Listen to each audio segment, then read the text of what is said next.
Hello everyone, welcome back to Rachel's Studio, and in today's tutorial we're going to look at how I painted the forest background for this middle fox you see here. There's 3 foxes. I've painted him 3 times. The 2 others I do have available as real-time start to finish tutorials on my Patreon, and then this one in the middle I'm just going to show you how I painted the forest behind him in real time, because I think this would make a great background for any forest animal or any Christmas or holiday themed card where you need a very loose, easy to paint watercolor forest background. And I'm also going to go over the highlights start to finish of this painting from the very beginning to the very end, but most of it will be sped up, but I'm going to let you watch in real time with full explanation the background part. Then we're going to speed back up and I'll explain the rest of my process. The fox on the right is a super beginner oriented tutorial I did for my Patreon students. And then the one on the left is on hot press to show my students how it will look different if you paint on hot press, because the other 2 are on cold press watercolor paper. So check out all that watercolor goodness on my Patreon. And by the way, you can join my Patreon for free, so you stay in touch with me, and join my Facebook group where you can post your watercolor paintings and get feedback. But anyway, I do want to show you this process start to finish. And the first thing I did here was I painted the ear with clear, clean water. And then I'm just playing, I'm being really experimental. I've already got 2 paintings done and I know that, and I was happy with them. So I was just kind of playing in this one for myself. Notice how I mixed my new Pyrrole transparent orange with my French ultramarine to make a really pretty black. And then I painted that in the ear, and then I continued to drop more colors into the ear, including opera and some M-gram naphthol red, and it just made such a pretty effect. And then I used some clear, clean water to drop along the edges to create some cauliflowers and just make it look real watercolor-ish and not too overworked with a brush. I wanted it to look really organic. And so here I go again, painting onto wet paper with the same mix of French ultramarine and Pyrrole orange, which makes this really beautiful black that granulates out beautifully. And basically my Pyrrole orange has replaced my burnt sienna. I rarely use burnt sienna anymore. Even in this fox that is a very burnt sienna color, it's all going to be done with mostly Pyrrole transparent orange by Daniel Smith and French ultramarine. And here I go, dropping in a little bit more of the M-gram naphthol red, giving it some splats to just loosen it up and make some cauliflowers to make it look more organic and furry in the ear. And I do love how this ear turned out really dreamy and watercolor looking. By the way, I'm using one of my favorite brushes. It's a bamboo calligraphy brush. And I love all the different textures I can achieve with this brush. It's a generic brush. You can buy any cheap bamboo calligraphy brush off Amazon or eBay or Dick Blick or wherever you want to shop. I do have links to my supplies. I have a more extended supply list at rachelstudio.com/supply list. And anyway, I'm dropping in those orange bits of the fox in the darkest areas, then I splat at them. I get cooler orange by adding ultramarine blue closer to the insides of the corners of the eye. And then I'm just dropping little colors in, and I'm just trying to keep this real light, though. I'm not trying to overwork it. And I splat every once in a while as I go, just to loosen my work up. If it gets too puddly, I will tilt my paper up and just dab up any drips I have. You don't usually want puddles on your paper, so I will often dab up those puddles. And then painting his nose wet and wet to keep it really loose. Using my size 8 round. This is a silver black velvet. These are my other very favorite brushes, are silver black velvet brushes. Really love them. Notice how I did an underpainting for the eyes too. Let it dry completely And then in a minute, you will see me paint the eyes, and these eyes came out so pretty. Dropping in some salt to see if I can get some salt effects. Some paint works better with salt than others. I didn't get much salt effects with this try. So phthalo blue works a lot better for salt effects, just for your info. All right, and now we're about to listen in real time. Here we go. For now, I want the background really soft over here. So I'm going to paint across this boundary, I think, but then this will be a harder boundary here. And then soft again. So in some places I'm painting across the boundary, and in others I'll keep it kind of hard. And soft again. And I think I want to use kind of this color in the background. So I'm going to start with just really watery, barely there color for now. Just barely there, just enough to tell the story of the side of the fox.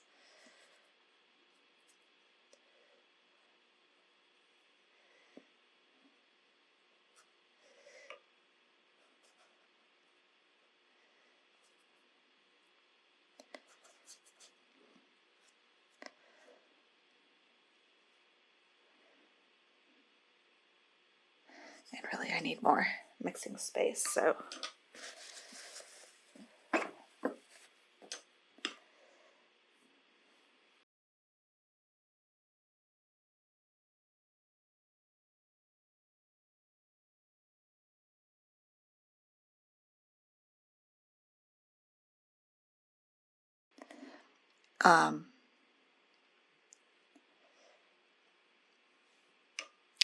also it helps if your animal is in a vertical orientation. It's nice to have something that's going this way, so maybe we could put like a little landscape, very faint line of trees in the background that go across.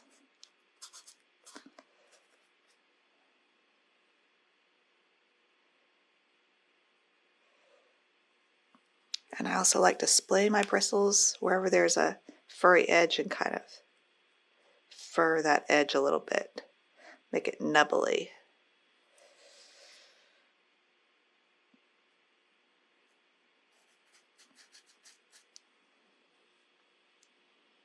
So I'm using cobalt blue.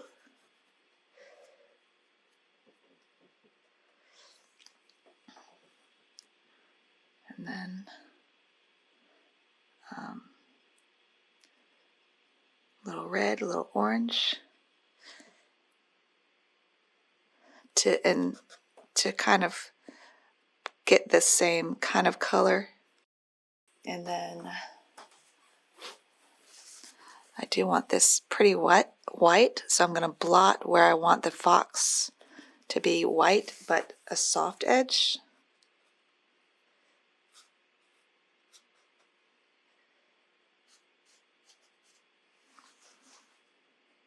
And that brings the fox forward because he's white, and then the background's like a cool blue color. Gray is what I'm going for.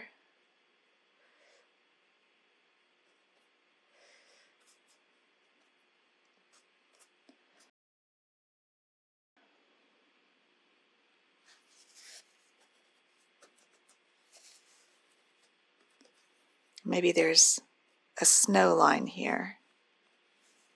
I don't know.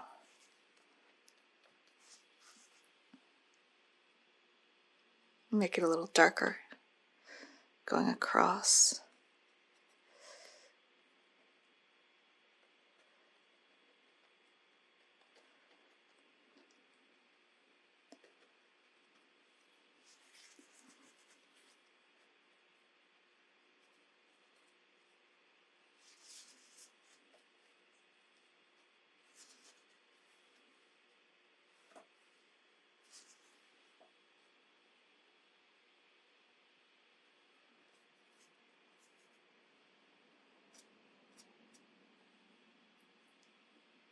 Maybe we could put some trees, really soft trees. This is a good, this will show a nice example of how to paint soft, wet and wet trees. So I'm going to get some green,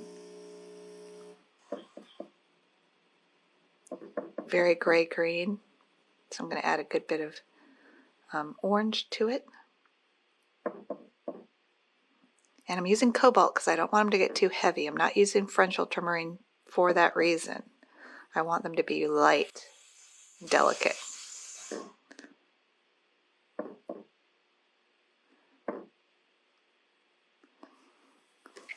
And so we can just put some trees back in here.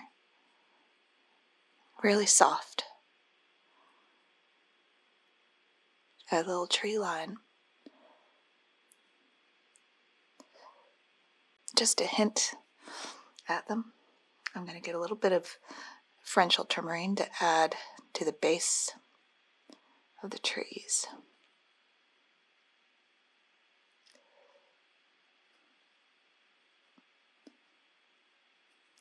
Then you can get some more oranges here and there.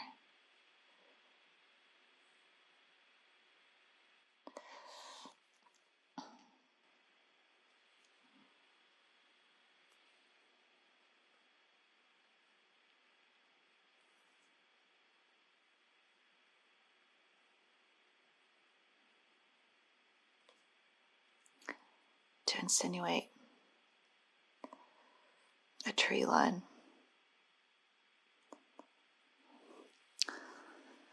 And then if it gets too hard-edged for you, if you want to soften it up, you can see how hard that is. You can soften it if you want. And then as it dries, you can add more paint until you have it the way you want.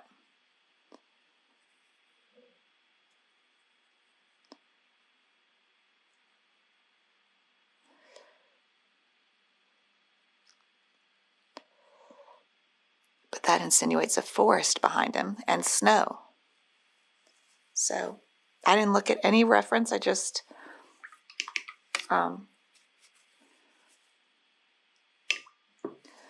kept it really soft and abstracted. How about if it has some fall trees back in here?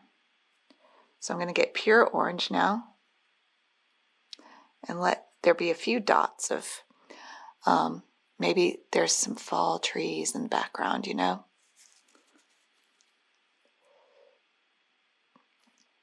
So just dotting that in.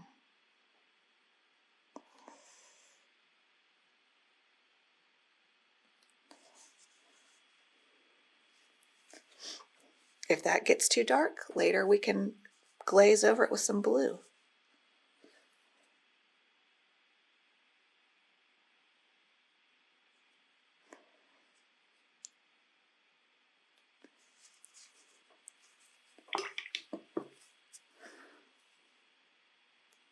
And as this sets up and dries, you can add a little bit harder but still soft details, like at the tops of the trees, to make them pointed.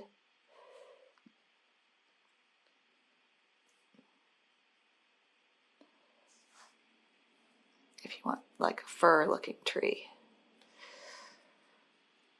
Get some kind of dirty green. And we're using gray greens because we want these to push back into the background.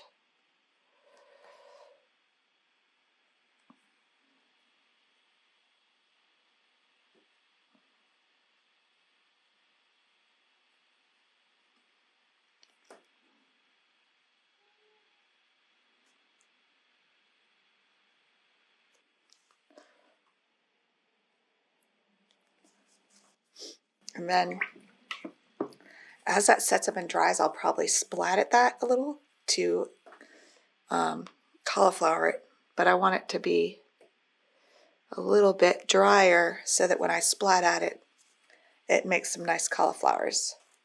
While we're waiting for that to dry, we could put a little bit of shadow under his face.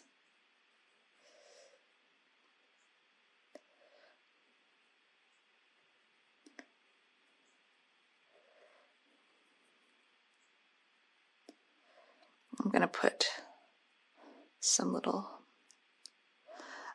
drops of clean, clear water in these areas to see if I can make some interesting edges. We've got a light on light edge that's just beautiful here.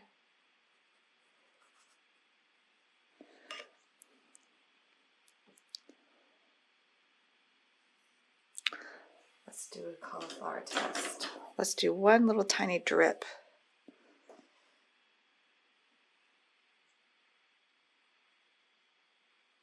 Let's see how much it will cauliflower.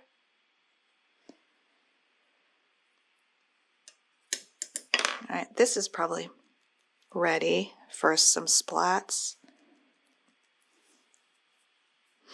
but this is still needs to set up a little bit more. And I like how these trees have a little bit dark underneath them. So I'm going to add some ultramarine blue and some green at the base, as if there's shadows.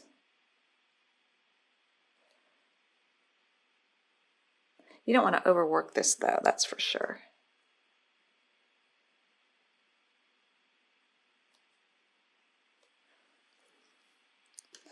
All right, I'm going to splat everything now. I'm going to get the big splats out of my brush by just kind of flicking it to the side and then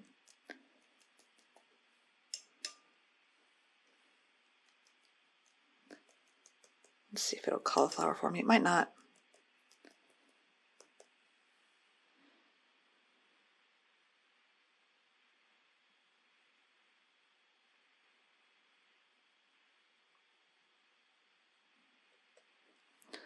Get some cauliflowers down in the bottom for sure.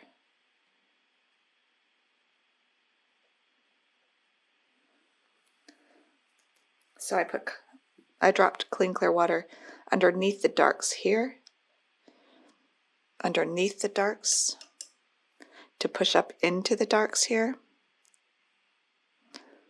Let's see what we get. All right, let's let all that set up. Actually, you know what we could do that would be pretty is to add some snow effects to the whole thing by getting a very gray blue. So I'm taking the junk on my palette and adding cobalt blue until it turns kind of a blue-gray. We definitely don't want pure blue because that just wouldn't look right.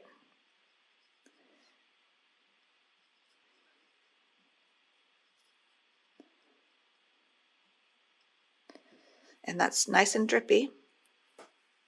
I'm going to make it even more drippy. I don't want too much pigment. And we're going to say it's snowing with some blue snow. Okay, I got the excess water out of my brush to get smaller.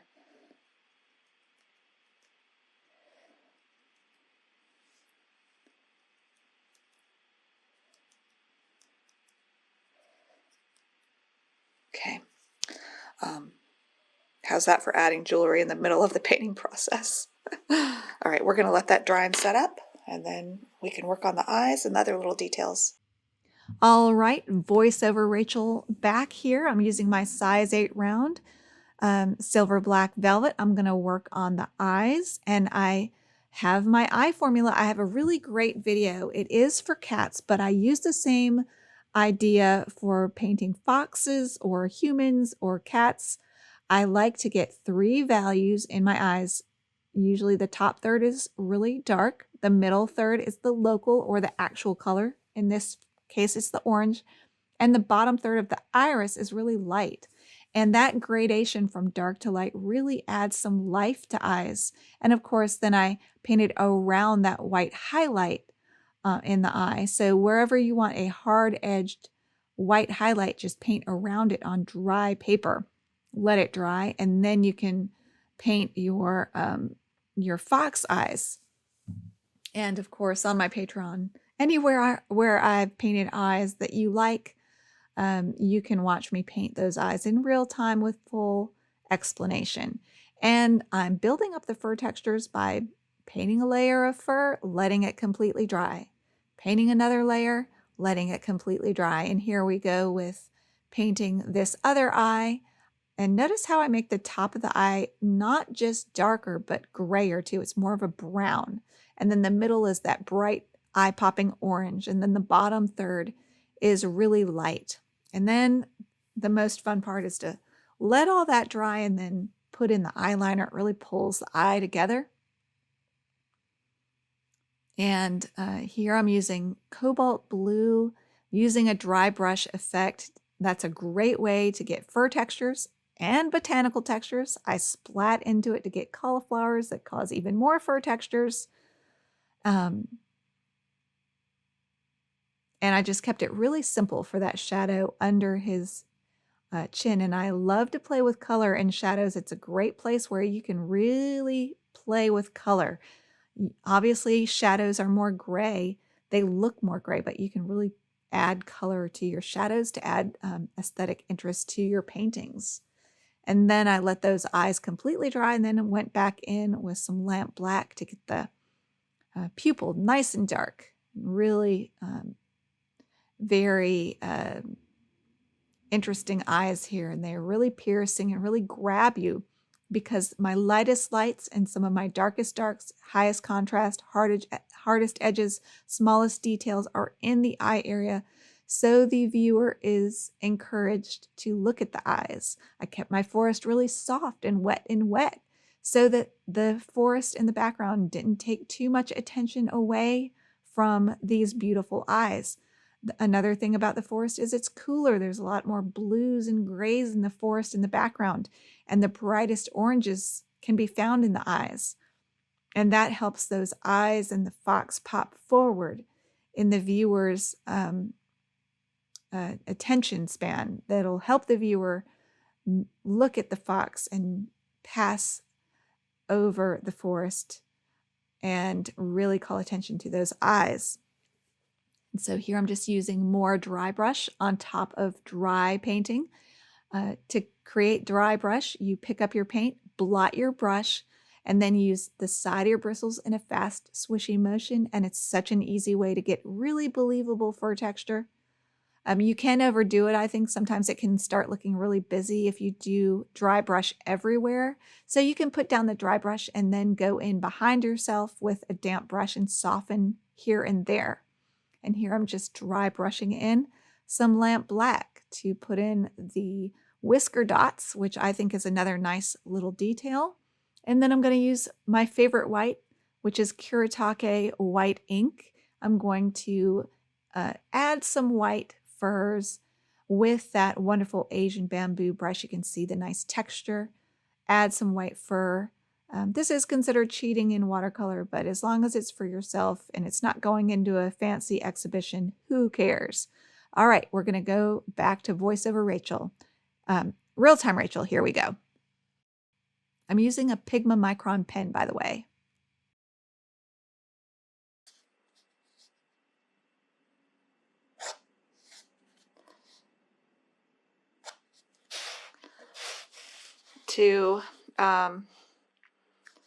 He's got a few right here, even.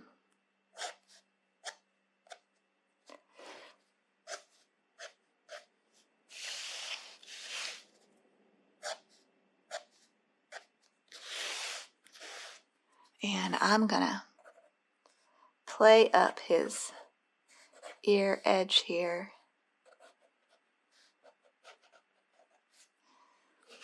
By squiggling. I just personally like how it looks. Maybe he has some furs coming off here.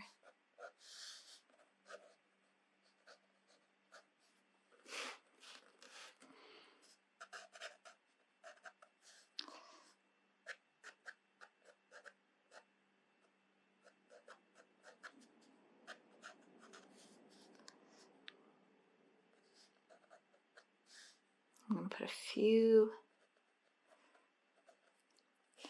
just a few little little details, just little ones.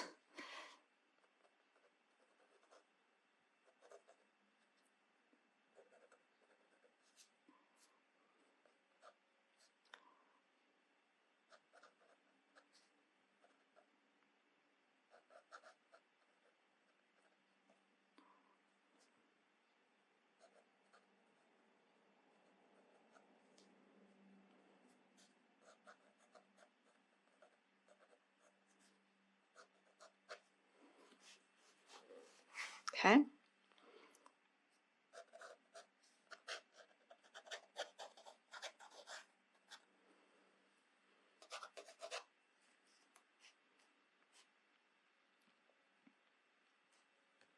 Thank you so much for joining me for this tutorial of the forest background. I hope you'll come and check out my free Facebook group where you can post your paintings and get to know my community. And we all really support each other and help each other out, give each other advice, ask questions, give feedback when it's requested. We have a great time over there. You can also join my Patreon for free, where you will be able to stay in closer contact with me and see what my new projects are, what my new tutorials are, my free ones and my paid ones. So it's just a great way to stay in touch, and I hope you'll join me there. And until next time, go watercolor your world. Bye, everybody.